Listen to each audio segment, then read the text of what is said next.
तो देवादिदेव 1008 श्री भगवान महावीर स्वामी की जय जय जय। अहिंसा परमो धर्म की जय जय जय। परम पूज आचार्य गुरुवर श्री विद्यासागर जी महाराज की जय जय जय। आचार्य श्री समय सागर जी महाराज की जय जय जय। बोलिए गुणायतन प्रणेता शंका समाधान करता भावना योग प्रवर्तक तरुणाई के प्रखर वक्ता पूज्य मुनिवर श्री प्रमाण सागर जी महाराज की, पूज्य मुनिवर श्री निर्वेक सागर जी संधान सागर जी महाराज की, मुनि संघ की। एक कुम्हार मिट्टी से चिलम बना रहा था। अचानक उसका विचार बदला और उसने मिट्टी को मंगल कलश का आकार देना शुरू कर दिया। पास बैठी कुम्हारी ने पूछा, मिट्टी का आकार क्यों बदल गया? कुम्हारी ने पूछा, मिट्टी का आकार क्यों बदल गया? कुम्हार ने कहा, बस यूं ही मेरा विचार बदल गया। चिलम को कलश की आकृति देते देखकर कुम्हारी ने पूछा कि मिट्टी का आकार क्यों बदल गया? कुम्हार ने कहा, बस यूं ही मेरा विचार बदल गया। तभी माटी ने तपाक से कहा, तुम्हारा विचार क्या बदला, मेरा तो संसार बदल गया। हमारे विचारों से हमारा संसार है। हमारा संपूर्ण जीवन हमारी सोच, हमारे विचार पर निर्भर करता है। हम किस तरह की विचारधारा में जीते हैं। इस धरती पर वे लोग भी जन्म लिए जिन्हें हम संत, महात्मा या परमात्मा के रूप में पूजते हैं, और वे लोग भी इस धरती पर प्रकट हुए जिन्हें दुष्ट, दुरात्मा अथवा दुर्जन आतताई के रूप में देखा जाता है। लेकिन देखा जाए तो न तो किसी सज्जन के माथे पर तिलक लगा होता है और न ही किसी दुर्जन के सिर में सींग उगी होती। हम किसी व्यक्ति की पहचान उसकी बाहर की आकृति से नहीं कर सकते। उसकी पहचान उसकी भीतर की प्रकृति से होती है। उस व्यक्ति की प्रकृति कैसी, उस व्यक्ति का स्वभाव कैसा, और व्यक्ति की प्रकृति, व्यक्ति के स्वभाव का निर्धारण उसके अंदर की सोच से होता है। किस तरह के सोच के लोग हैं, हम कैसा सोचते हैं। 4 प्रकार की सोच लोगों की दिखती है। मैं आप सबसे वही बात कहना चाहूँगा, और आज से 4 बातों की शुरुआत मैं कर रहा हूँ। अच्छा है कि आपको कोई 4 बातें सुनाता है तो बुरा लग जाता है, पर मेरी 4 बातें सुनने के लिए गाजे बाजे के साथ लेकर आप लोग आए हो, है ना। काश हमारा जीवन ऐसा बन जाए कि हमारे बातें सुनने के लिए लोग उत्साहित हो। दुनिया में ऐसे लोग बहुत हैं जिनकी बातें कोई सुनना नहीं चाहता, अथवा जो बातें सुना के बवाल करते हैं। हम तो चाहते हैं ऐसी बातें सुने और सुनाएं कि लोग निहाल हो जाए। हमारे लिए वो रास्ता अपनाना है। आज से सूत्र शुरू कर रहा हूँ। सही सोचें, सुंदर सोचें। सही देखें, सुंदर देखें। सही बोलें, सुंदर बोलें, और सही करें, सुंदर करें। सही सोचे, सुंदर सोचे। सही बोले, सही देखे, सुंदर देखे। सही बोले, सुंदर बोले, और सही करे, सुंदर करे। ये 4 सूत्र मैं समझता हूँ सारे वांग्मय का सार है। यदि ये हमारे जीवन में आ गया, हमारा जीवन धन्य हो गया। आने वाले दिनों में मैं इन्हीं की चर्चा करूँगा। आज पहली बात है, सही सोचें, सुंदर सोचें। हम सब मनुष्य हैं। हमारे पास सोचने की बड़ी उत्कृष्ट क्षमता है। संसार के अन्य प्राणियों में और मनुष्य में यदि कोई मौलिक अंतर है तो वह यही है कि मनुष्य उत्कृष्ट सोच रखता है। मनुष्य के पास सोचने और समझने की विशिष्ट क्षमता है। मनुष्य को मानव बोलते हैं और मानव शब्द की व्युत्पत्ति करते हुए शास्त्रकार ऐसा कहते हैं, मनेन उत्कटा मानवा, जो मन से उत्कट समृद्ध है वो मनुष्य है। तो सोचने की शक्ति तो हमारे पास है, विचार की शक्ति तो हमारे पास है, लेकिन उस शक्ति का हम प्रयोग किस दिशा में कर रहे हैं। एक विचार है जो हमें राम बनाता है और एक विचार है जो हमें रावण बना देता है। राम और रावण दो व्यक्ति नहीं, दो विचारधारा है। जब मैं रामायण पढ़ रहा था तो मुझे एक प्रसंग ने भीतर तक बहुत ज़्यादा प्रभावित किया। कहते कि रावण ने जब सीता का हरण किया, सारे हथकंडे अपनाने के बाद भी जब सीता ने उसे स्वीकार नहीं किया तो हार कर वह कुंभकर्ण के पास गया। कुंभकर्ण के पास जाकर अपनी व्यथा कथा कही कि कोई उपाय बता, सीता के बिना मैं जिंदा रह नहीं सकता और वो मुझे स्वीकार नहीं रही है। कोई रास्ता बता जिससे कि सीता मेरी हो जाए, मुझे स्वीकार ले। कुंभकर्ण ने कहा, भैया आप इतने नीतिवान ज्ञानवान होने के बाद मेरे पास आए हो, जब आपको पता है कि सीता श्री राम को छोड़कर अन्य किसी को स्वीकार नहीं सकती, जब आपको पता है कि सीता श्री राम को छोड़कर अन्य किसी को स्वीकार नहीं सकती, तो आप राम का रूप धरकर सीता के पास क्यों नहीं चले जाते? आपके पास तो रूप बदलने की क्षमता है। जब आपको पता है कि सीता श्री राम को छोड़कर अन्य किसी को स्वीकार नहीं सकती, तो आप राम का रूप धरकर सीता के पास क्यों नहीं चले जाते? आपके पास तो रूप बदलने की क्षमता है। जानते रावण ने क्या कहा? रावण ने कहा, अरे पगले, ऐसा तो मैं कई बार कर चुका। अरे पगले, ऐसा तो मैं कई बार कर चुका, पर क्या बताऊं, जब जब मैं राम का रूप धर कर जाता हूं, मेरे हृदय में वैसे भाव ही नहीं होते। सच है, यदि हमारे विचारों में राम प्रतिष्ठित होंगे तो हमारे व्यवहार में धर्म बोलेगा, और यदि तुम्हारे जीवन में अधर्म बोल रहा है तो मान कर चलना, नाम भले राम का है पर भीतर रावण का राज्य चल रहा है। हमारी चित्त वृत्ति से हमारा जीवन संचालित होता है। हमारी कैसी मनोवृत्ति है, हम कैसी सोच लेकर के चलते हैं। हमें सही सोचना है, सुंदर सोचना है, ये बात अलग है।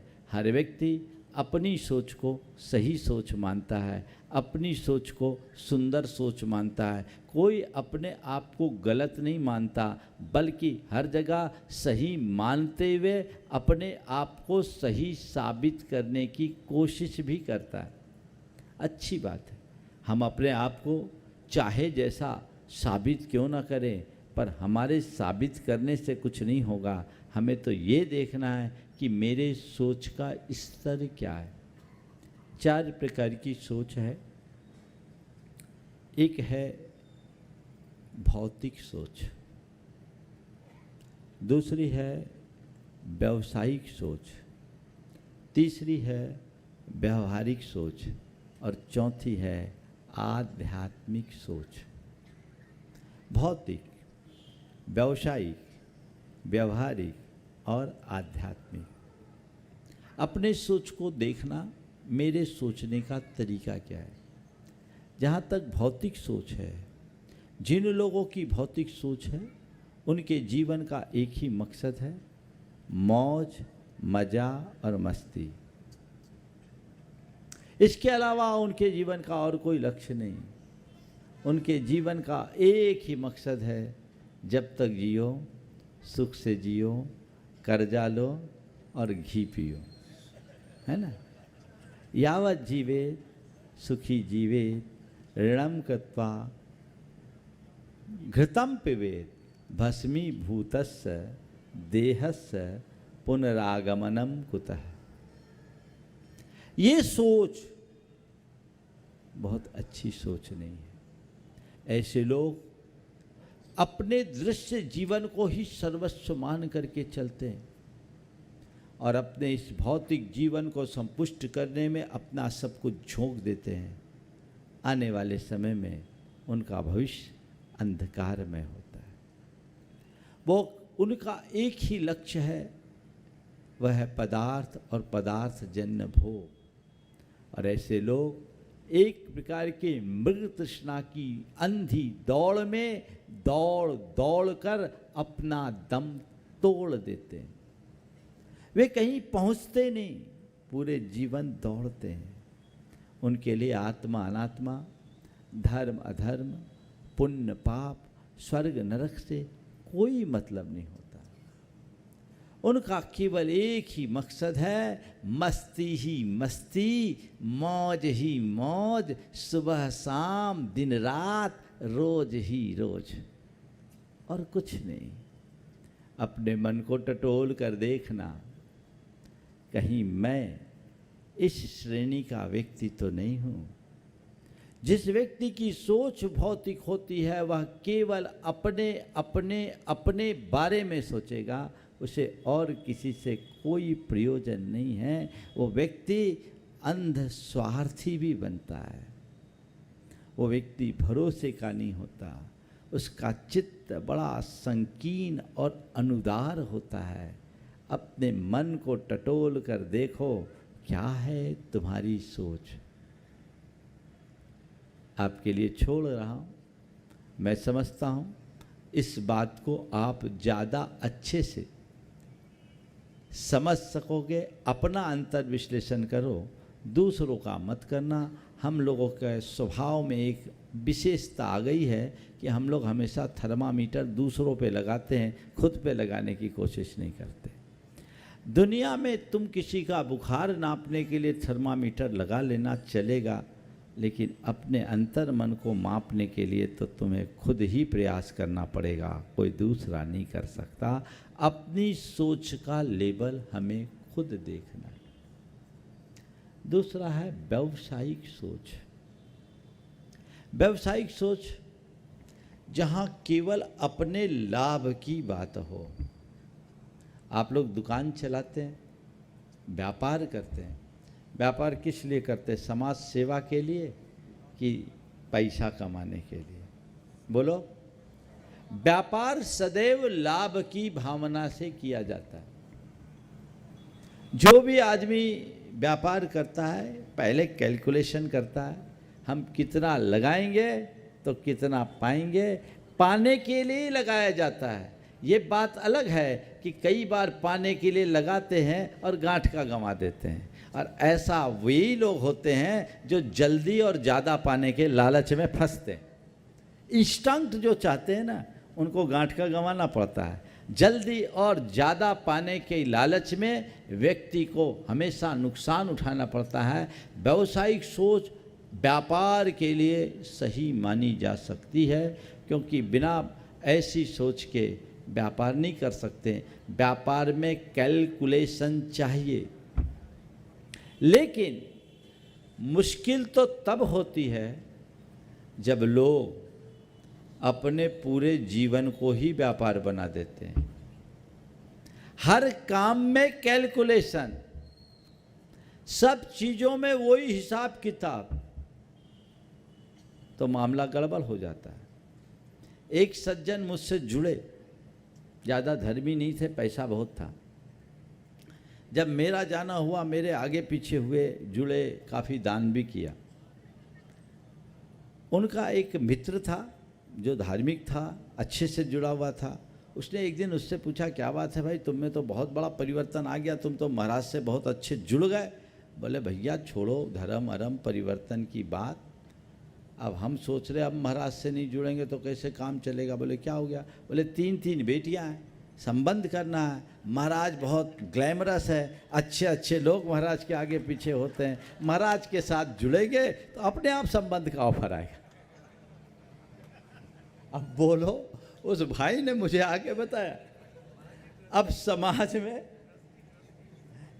में आदमी आ रहा है, दान कर रहा है, धर्म कर रहा है, अच्छा कर रहा है, लेकिन अंदर अच्छा है कि नहीं ये तो देखो। कैलकुलेशन, हिसाब किताब लगाकर, अब मान लो 5,000 लोगों की भीड़ है और 5 लाख का दान करोगे तो 50 लाख के आसामी तो कहलाओगे, 5 करोड़ के कहलाओगे। अब 5 करोड़ के कहलाओगे तो घर में शादी ब्याह का संबंध में तो अपने आप ऑफर आएगा। और एक से एक लोग होते। देखो मैं आप लोगों को इस बीच में एक प्रसंग बता देता हूँ, जल्दी से किसी से प्रभावित मत होना। एक जगह पर एक महाराज का चातुर्मास हुआ। चातुर्मास के लिए व्यक्ति ने एक कलश की बोली ली, पहले कलश की, और सवेरे बोली ली, शाम को चेक दे दिया। बढ़िया, मार्केट में अच्छा। इसके साथ एक मंदिर में सोने की झाड़ी दे दी। सब कुछ अच्छा चला, लोगों ने सोचा अच्छा कमाया, अच्छा दान दे रहा है। और 1.5 महीने बाद पता चला मार्केट का 15 करोड़ लेके चला गया।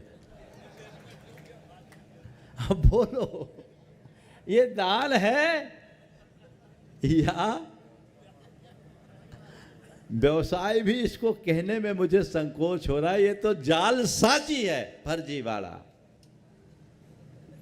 ऐसी सोच अच्छी नहीं होती। व्यापार में ये सोच चलेगा, लेकिन परिवार, समाज और धर्म में ऐसी सोच नहीं होनी चाहिए।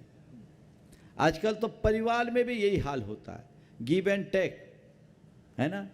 थोड़ा छोटा, आजकल बच्चों की ये सोच हो गई, आप बच्चों से कोई भी काम कराओ तो आपको कुछ देना पड़ता है। देना पड़ता है कि नहीं देना? एक बुजुर्ग दादाजी थे, मंगलवार का दिन था, हनुमान जी के भगत थे। तो उसने अपने पोते से कहा, जा आज मंगलवार है। आज कौन सा दिन है भाई? हाँ, गुरुवार। चलो उस दिन मंगलवार था।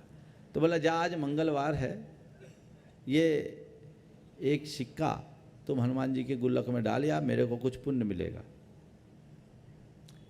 बोले, हम आपको पुण्य मिलेगा, मुझे क्या मिलेगा?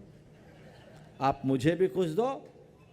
तो दादा ने एक सिक्का और दे दिया, ले एक सिक्का तेरा और एक सिक्का मेरा। ठीक, वो 2 सिक्का लेके गया। बच्चा थोड़ा शरारती था, वो सिक्का उछालते उछालते जा रहा था, हनुमान जी के मंदिर की ओर ही जा रहा था, लेकिन सिक्का उछालते उछालते जा रहा था। अचानक वो सिक्का उछला और नाली में चला गया। सिक्का उछला और नाली में चला गया। कहा, हे हनुमान जी, आपके हिस्से का सिक्का नाले में गया। हमारा कुछ नहीं गया। ये जो सोच का लेवल है, अपने जीवन के प्रारंभ से ही बिठा दिया जाता है।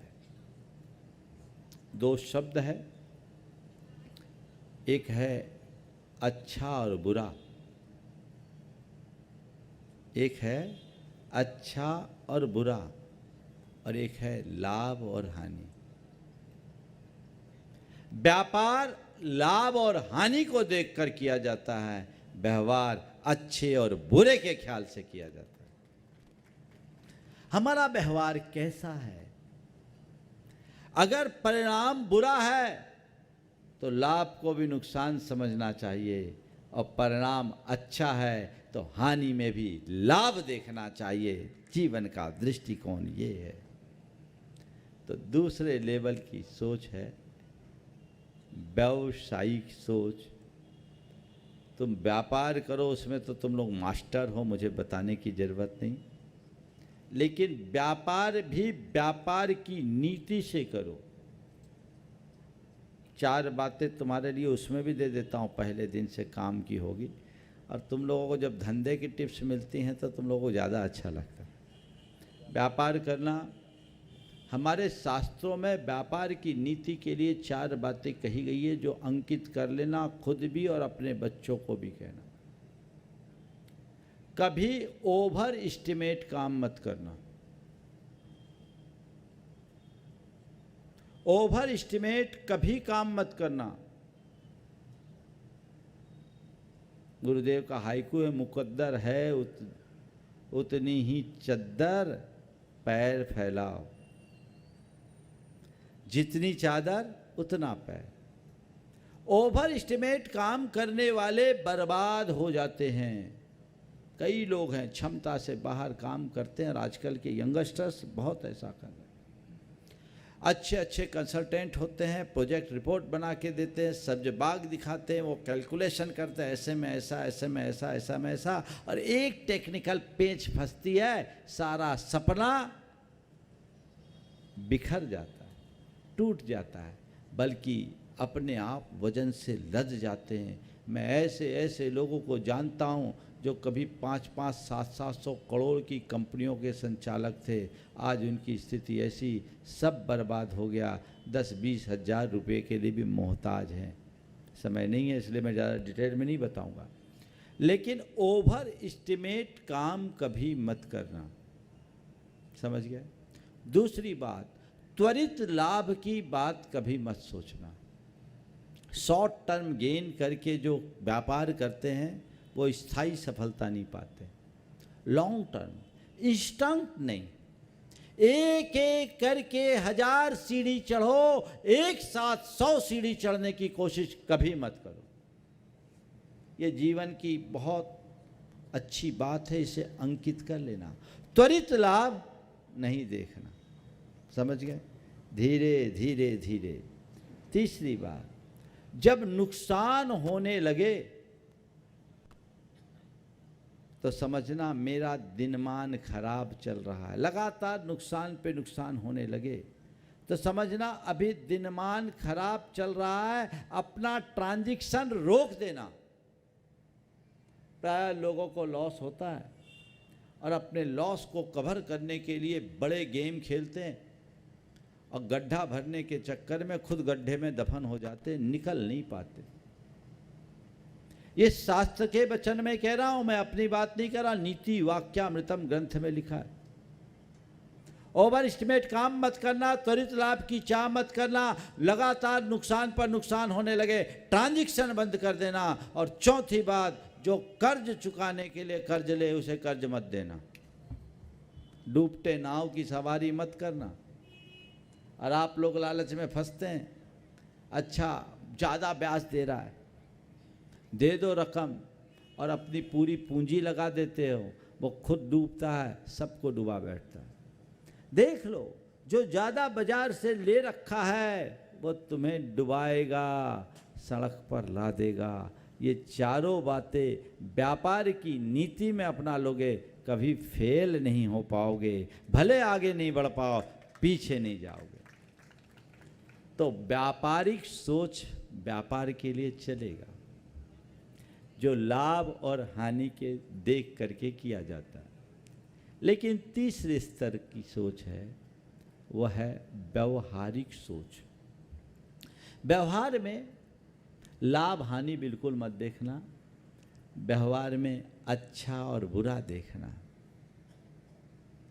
अच्छा और बुरा, मेरा नुकसान हो जाए कोई दिक्कत नहीं, परिणाम अच्छा होना चाहिए। अगर मेरे लाभ का परिणाम बुरा है तो मुझे वो नहीं चाहिए। अपने व्यवहार को वैसा बना करके चलो जिससे किसी का दिल न दुखे, किसी को आघात न पहुँचे। आप लोग इसमें काफ़ी कुछ मेंटेन करते हो, हर व्यक्ति को रिस्पेक्ट देते हो, सामने कुछ नहीं बोलते, उसे बुरा न लग जाए, बड़े ट्रैक्टफुली बात करते हो। अब आप देखो, जब आपके दुकान में कोई ग्राहक आता है ना, और ग्राहक आपसे संतुष्ट नहीं होता, उल्टी सीधी टिप्पणी भी कर देता है, आप कितने मुस्कुराकर उनसे बात करते हो? बोलो, करते हो कि नहीं? बात करते हो, उनकी बात को नज़रअंदाज करते हो। वो सामने वाला जितना गर्म होता है, आप उतने नरमाई से, उतने ठंडे होकर बात करते हो। क्या क्षमा मूर्ति बन गए? बोलो, क्षमा मूर्ति बने हो? क्षमा मूर्ति बने हो क्या? बोलो, नहीं ना। क्षमा मूर्ति नहीं बने, फिर भी आप उनकी बात को सुन रहे, स्वीकार रहे, क्यों? क्यों? अरे भैया, यही व्यवहार है। ग्राहक हमारा देवता है, उसको नाराज करेंगे तो भूखे मरना पड़ेगा, है ना। बहुत जगह चीजें मनोनुकूल नहीं होती तो भी आप अपने आप को कूल बनाए रखते हो। क्यों? ड्यू टू व्यवहार, बिहेवियर हमारा नहीं बिगड़ना चाहिए। ठीक है, इसको मेंटेन कीजिए। लेकिन एक बात ध्यान रखना, व्यवहारिक सोच अच्छी और आंतरिक सोच खराब हो तो जिंदगी बेकार हो जाएगी। ठीक वैसा ही होगा कि फोटो तो खूबसूरत है, एक्सरे खराब। बोलो, क्या होगा? क्यों डॉक्टर साहब? फोटो बढ़िया आए, बेहतरीन, और एक्सरे खराब है, आजकल तो कलर डॉपलर में उसमें भी सब क्लियर हो जाता है। अब बताओ, हाँ, अब फोटो तो खूबसूरत है, एक्सरे खराब, तो तुम्हारा क्या हाल होगा? हवाइयाँ उड़ने लगती है अच्छे खूबसूरत चेहरे वालों की भी। अब मेरा क्या होगा, अब मेरा क्या होगा, अब मेरा क्या होगा? मैं तुमसे इतना ही कहता हूँ, तुम्हारा व्यवहार शालीन हो, भाव भी निर्मल होना चाहिए। जब तक भावों में निर्मलता नहीं है, तब तक व्यवहार का कोई अर्थ नहीं है। मेरे भाव निर्मल हो, आध्यात्मिक सोच, ऊंची सोच होती है, जो खुद के साथ औरों को भी ऊपर उठाने की बात करता है। सबको अपने समान गिनना, सबको अपने समान देखना, सबकी वैसी चिंता करना जैसे अपने हितों की चिंता करते हैं, ये आध्यात्मिक सोच का सबसे उत्कृष्ट उदाहरण है। मैं ऐसे, मेरे संपर्क में एक सज्जन है, बड़े उद्यमी पर बड़े आध्यात्मिक, कुशल व्यवसायी होने के बाद भी विनम्रता की प्रतिमूर्ति और आध्यात्मिक विचारधारा से ओतप्रोत। उन्होंने अपना नाम लेने के लिए मुझसे मना किया, इसलिए मैं नामोल्लेख नहीं करता सार्वजनिक रूप से। लेकिन एक बार जब मैं उनकी फैक्ट्री में गया, उनने फैक्ट्री का काम बंद कराया 6 घंटे तक, सारे स्टाफ को संबोधन दिलवाया, मैंने संबोधन दिया और सब पूरे आहार चर्या आर्या में सबको सम्मिलित कराया कि इनको कब मौका मिलेगा। आज हमारे भाग्य से आप यहाँ आए, मेरे भाग्य से नहीं आए, इनके भाग्य से आए। मैंने पूछा उनके स्टाफ्स के सामने, जिसमें तृतीय और चतुर्थ श्रेणी के स्टाफ भी शामिल थे, मैंने कहा ये बताओ इनके बारे में आप क्या सोचते हो, इनके बारे में आप क्या सोचते हो? उस व्यक्ति ने जो बात कही, मन गदगद हो गया। उन्होंने कहा महाराज ये सब मेरे जैसा बन जाए, ऐसा आशीर्वाद दो। है तुम्हारी ऐसी सोच? बोलो। नौकर नौकर ही रहे, वो मेरे नीचे ही रहे, ये घटिया सोच है। और नौकर भी सेठ बन जाए, ये बढ़िया सोच है। दोनों को ऐसा ही सोच रखना चाहिए। और जब मैंने उनके स्टाफ से पूछा कि तुम लोगों के अपने मालिक के विषय में क्या राय है, तो स्टाफ ने कहा महाराज हम तो एक ही बात जानते हैं, हम मालिक के लिए जीते हैं, मालिक हमारे लिए मरता है। हम मालिक के लिए जीते हैं, मालिक हमारे लिए मरता है। हम तो एक ही बात जानते हैं, हम जितना काम करेंगे कंपनी उतनी ग्रोथ करेगी, और कंपनी की जितनी ग्रोथ होगी उसमें हमारी भलाई है। ये सोच डेवलप करनी चाहिए। इसमें व्यवहार भी है, अध्यात्म भी है। सोच को जब तक हम उस दिशा में आगे नहीं बढ़ाएंगे तब तक काम नहीं चलेगा। प्रायः लोग नीचे स्तर पर सोचते हैं। स्वार्थ और संकीर्णता से भरी मनोदशा में मनुष्य अपना जीवन आगे नहीं बढ़ा सकता। वही व्यक्ति अपने जीवन को ऊंचा उठा सकता है जिसका चित्त उदार हो, चिंतन विशाल हो, हृदय व्यापक हो। वो सबको आगे बढ़ा सकता है, खुद उठ सकता है, औरों को उठा सकता है। मेरी एक बड़ी प्रिय सूक्ति है, उन्नतम मानसम यस्य भाग्यम तस्य समुन्नतम। जिसका मानस ऊंचा है उसका भाग्य हमेशा ऊंचा होता है। तो अपने मानस को ऊंचा रखिए, सही सोचिए, सुंदर सोचिए, अपने हृदय में अध्यात्म को प्रतिष्ठित कीजिए, अपने साथ औरों के हित की बात सोचिए, बड़ा सोचिएगा तभी बड़ा बन पाइएगा। छोटे सोच से सब छोटे ही रह जाते हैं। जैसी सोच होती है वैसा जीवन बनता है। हमारे विचारों की शक्ति बड़ी प्रगाढ़ शक्ति होती है। उस विचारों को हम अपने जीवन की मूल पूंजी बनाएं, उसे सही दिशा देने की कोशिश करें। जैसी सोच होगी वैसा हमारा जीवन बनेगा। कोई 2 बच्चे हों तो मेरे सामने आ जाए, छोटे बच्चे, कोई भी जो छोटे बच्चे हैं सभा में आ जाओ, जल्दी आ जाओ, ऊपर आ जाओ, आ जाओ, आ जाओ। एक अच्छी बात बता रहा, चलो आ जाओ, जल्दी आ जाओ। चलो दो की ज़रूरत है, आ जाओ। हाँ चलो आ गए, एक ये आ गए, एक आ गए, बेटे आ जाओ। हाँ इनको माइक दो तो थोड़ा, हाँ उसको भी बुला लो साथ में। बहुत बढ़िया। बेटे ये बताओ, बेटे मेरी बात सुनो, ये बताओ अंग्रेजी में कुत्ते को क्या बोलते हैं? डॉग। डॉग की स्पेलिंग क्या है बोलो?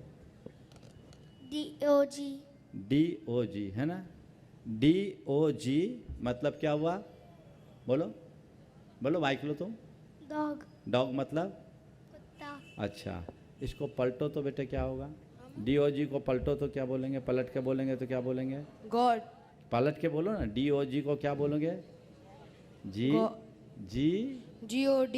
गॉड। DOG को पलट दिए हैं तो क्या हो गया? GOD गॉड, है ना? ठीक है, तो GOD गॉड है और DOG डॉग है, दोनों है ना, है ना?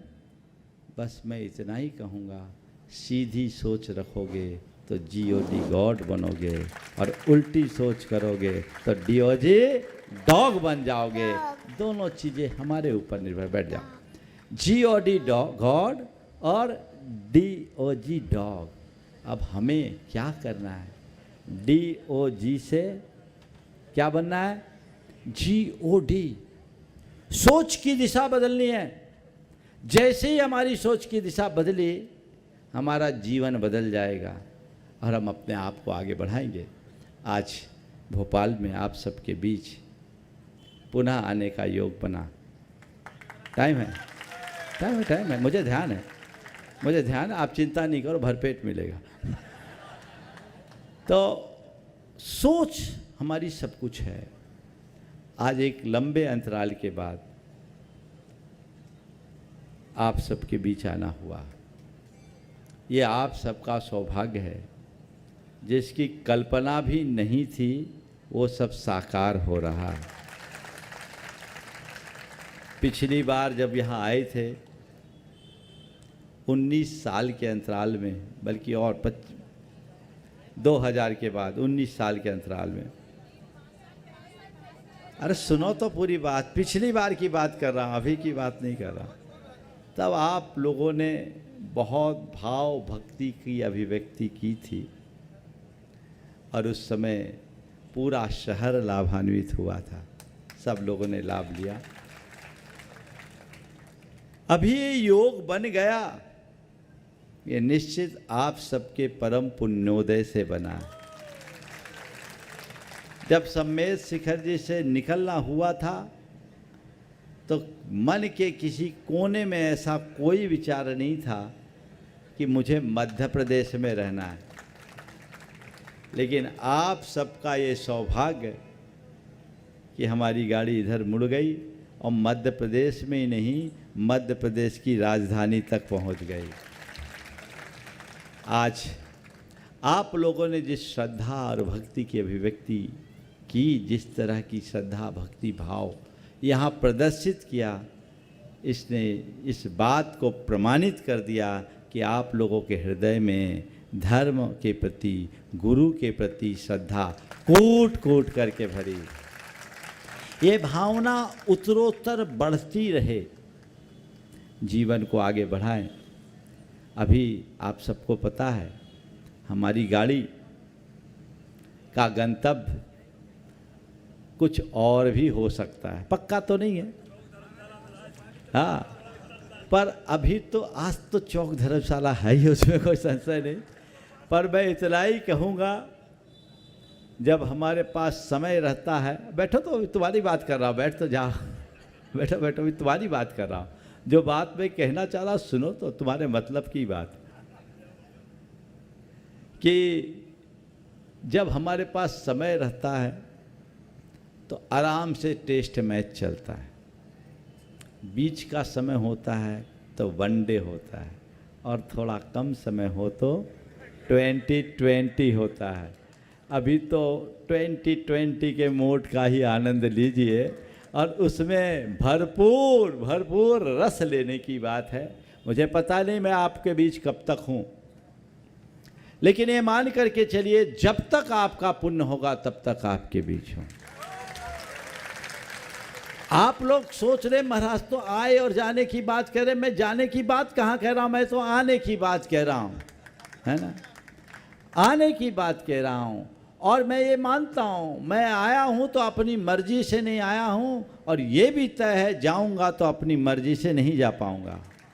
आपका पुण्य जब तक जोर मारेगा, हम नहीं चाहें तो भी गाड़ी यहीं रुक पाएगी, इसमें कोई सोचने की बात।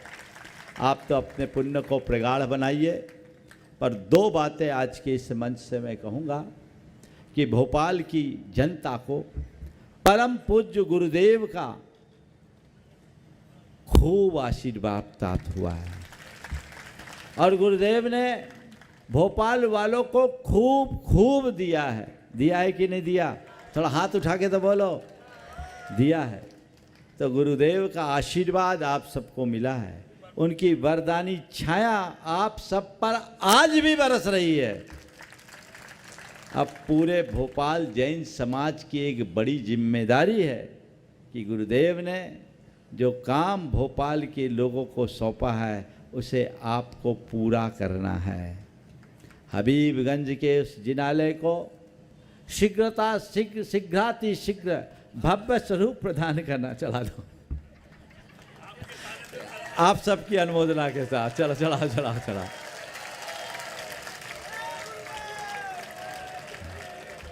मैं आपसे कह रहा था कि हबीबगंज के उस जिनालय को शीघ्राति शीघ्र गुरुदेव के भावानुरूप भव्याति भव्य तरीके से पूरा करना आप सबकी पहली प्राथमिकता होनी चाहिए।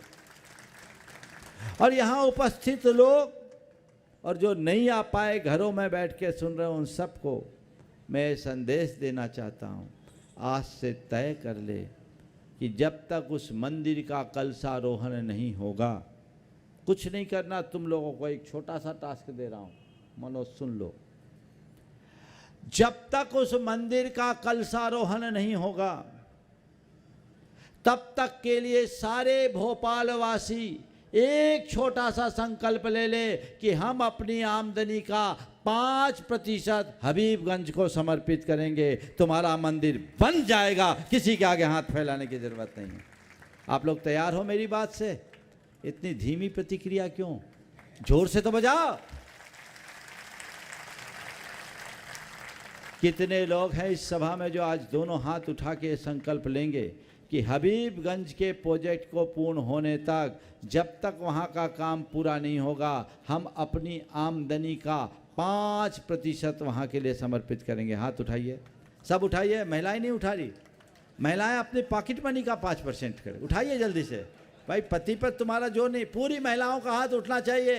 अरे गुरुदेव की कृपा से तुमने इतना सब कुछ पाया, तुम्हारा सारा ठाट बाट अगर गुरुदेव की कृपा से है, तुम्हारे वारे न्यारे हुए, तुम्हारा जीवन निहाल हुआ और तुम केवल साल 2 साल के लिए अपने 5% का त्याग नहीं कर सकते, तो फिर तुम्हारा गुरु भक्त कहलाने का अधिकार नहीं है, लानत होनी चाहिए। इसलिए मैं सबसे कहता हूं, इस सभा में उपस्थित प्रत्येक व्यक्ति संकल्पित हो। हम अगर 100 कमाएंगे तो ये मानेंगे 95 पर मेरा अधिकार है, 5% तो हबीबगंज का है। सब लोग उठा करके हाथ उठा के संकल्पित होइए।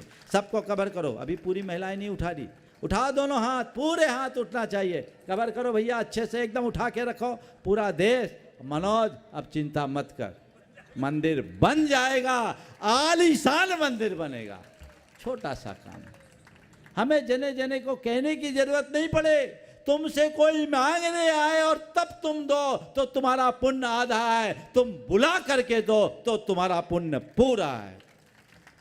करना चाहिए।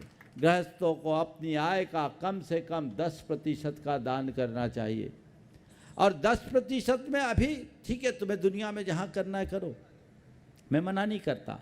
मुझसे जुड़े बहुत लोग बोलते महाराज मुझे गुनायतन से जुड़ना है, गुनायतन से जुड़ना। मैं कहता हूँ गुनायतन से 2 बरस बाद जुड़ लेना, पहले हबीबगंज पूरा कर दो, वो पूरा कर लो, उसकी कोई ज़रूरत नहीं। हालांकि भोपाल वालों का मुझसे बहुत जुड़ाव है और आज मध्य प्रदेश में मेरे ख्याल से सबसे ज़्यादा सदस्य भोपाल के होंगे।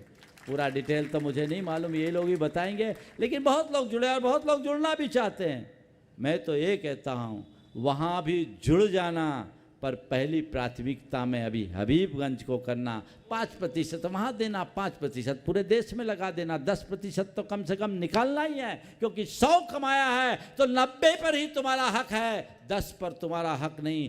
10 का बीजारोपण करोगे तो आने वाले दिनों में 1000 खा सकोगे। ये व्यवस्था तुमको रखनी, ये भावना आप सब बना के रखिए। आज से संकल्प ले लीजिए, हमें अपने जीवन का जो बेहतर है वो देना है। और कमेटी से भी मैं कहता हूँ, जनता जो दे उसके पाई पाई का हिसाब जनता के पास जाना चाहिए।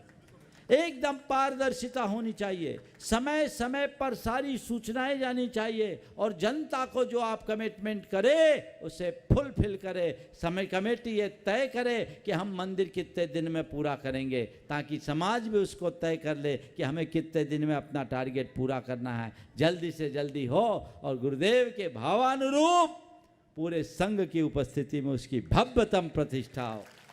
ऐसी प्रतिष्ठा और ऐसा मंदिर कि गुरुदेव भी देखकर एक बार मुग्ध हो उठे कि वाकई में भोपाल के भक्तों ने बड़ा काम किया है।